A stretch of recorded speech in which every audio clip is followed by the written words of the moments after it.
السلام علیکم اسٹوڈنٹس، ہمارا آج کا جو سبق ہے وہ مطلع اور مقطع کے بارے میں ہے۔ یہ دونوں شعر اصطلاح کہلاتی ہیں۔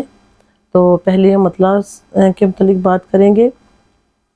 مطلع کے معنی ہے طلوع ہونے کی جگہ یا شروع ہونا۔ شاعری کی اصطلاح میں مطلع اس شعر کو کہتے ہیں جو کسی نظم، غزل یا قصیدے کا پہلا شعر ہو اور ساتھ یہ کہ اس کے دونوں مصرے ہم قافیہ اور ہم ردیف ہوں۔ مثلاً زندگی سے یہی گلہ ہے مجھے، تو بہت دیر سے ملا ہے مجھے۔ اب زیر نظر شعر میں آپ دیکھیں، گلہ اور ملا دونوں ہم آواز الفاظ ہیں، ان کو ہم قافیہ الفاظ کہیں گے، اور مجھے جو دونوں ان کے بعد آیا ہے جو مصرے کے آخر میں، یہ ردیف کہلائے گا۔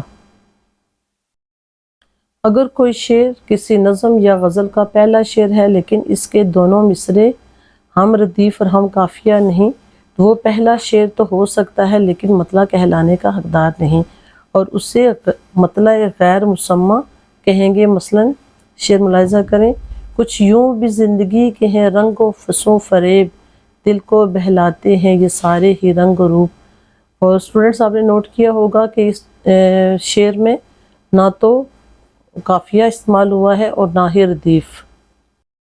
اس کے علاوہ مطلع کے بارے میں مزید تھوڑی آگاہی آپ کو فراہم کریں گے کہ اگر کسی نظم یا غزل کا دوسرا شعر بھی مطلع کے اصولوں پر پورا اترے، یعنی اس کے دونوں مصرے ہم قافیہ اور ہم ردیف ہوں، تو وہ مطلع ثانی کہلاتا ہے اور اسے حسن مطلع بھی کہا جاتا ہے۔ مثلاً اب یہ نیچے جو ہیں وہ مطلع اور حسن مطلع کی مثالیں ساتھ ساتھ دیکھیں۔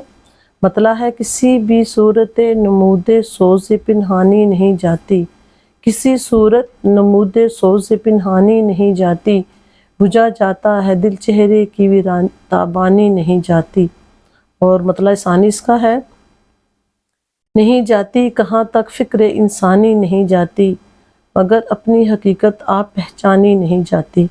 آپ نے دیکھا یہ چار مصرے ہیں، دو اشعار ہیں، یعنی چار مصرے ہیں، اور چاروں میں جو ہے وہ قافیہ بھی استعمال ہوا ہے اور ردیف۔ تو پہلا مطلع کہلائے گا اور دوسرا مطلع ثانی کہلائے گا۔ اسٹوڈنٹس اب ہم آئیں گے دوسری شعری اصطلاح یعنی مقطع کے طرف، اور مقطع کے لغوی معنی کاٹنے کی جگہ ختم کرنا یا ختمہ کے ہیں، اور یہ شعری اصطلاح کسی بھی نظم یا غزل یا قصیدے کا آخری شعر جس میں شاعر نے اپنا تخلص استعمال کیا ہو، یعنی وہ شعر جس میں شاعر اپنا تخلص استعمال کرتے ہوئے نظم یا غزل کا اختتام کرے، وہ مقطع کی ڈیفینیشن میں آئے گا۔ اور شعر ملاحظہ کیجئے، ناصر ہماری فکر کا سورج ہی ماند ہے، ورنہ زمین دل پہ بھی اگتا بڑا درخت۔ اور دوسرا شعر جو ہے غالب کا ہے، یہ جماعت دہان کی غزل میں بھی ہے، ہم پیشہ و ہم مشروب و ہم راز ہے، غالب کو برا کیوں کہوں اچھا میرے آگے۔ مقطع کے مزید اس کی وضاحت یہ ہے کہ اگر کوئی شعر کسی نظم یا غزل کا آخری شعر ہے اور اس میں شاعر نے اپنا تخلص استعمال نہیں کیا، تو وہ آخری شعر مقطع کہلانے کا حقدار نہیں ہوگا، لیکن آپ اس کو آخری شعر کہہ سکتے ہیں۔ اور اگر شاعر نے کسی شعر میں تخلص کا استعمال کیا لیکن وہ نظم یا غزل کا آخری شعر نہیں، تو وہ بھی مقطع نہیں کہلائے گا۔ علامہ اقبال کی نظم خطاب جوانان اسلام کا ایک شعر ملاحظہ ہو، مگر وہ علم کے موتی کتابیں اپنے آبا کی، جو دیکھیں ان کو یورپ میں تو دل ہوتا ہے سی پارا۔ آپ نے دیکھا ہے کہ زیر نظر شعر میں اقبال نے اپنا تخلص استعمال نہیں کیا، تو یہ اس نظم کا آخری شعر تو ہے لیکن یہ مقطع نہیں کہلائے گا۔ شکریہ۔